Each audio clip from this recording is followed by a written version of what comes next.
Carla, milyonaryo na nga ba? Yan ang ating pag-usapan for today's video. Kung bago ka pa lang sa aking channel, please subscribe po, like, and pakita rin po natin guys ang notification bell upang ma-update po tayo tuwing ako po nag-upload sa mga viral and trending video. So alam niyo ba guys na naging usap-usapan po ang latest update po kay Carla na tila ba ay nagiging asenso na po sa kanyang pamumuhay o sa kanilang buhay. So siya na rin po ay isa sa mga vlogger ngayon na talaga naman po nag-earns ng earning ng money, no?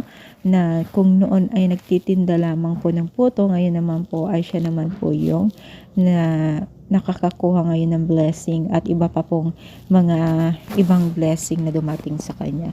Kaya naman po si Carla ay hindi nagdalawang isip na tulungan din ang kanyang mga kamag-anak, even po sa kanyang mga kakilala. So, ang tanong, sabi nga daw ay hindi daw malayo o milyonarya na daw ba itong si Carla.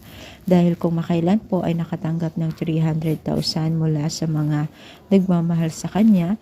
At syempre iba pa yung kanyang sinasad sa YouTube at may mga iba pang nagbibigay yan. Alam natin yan.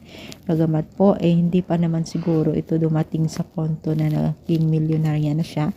Pero someday siguro, no?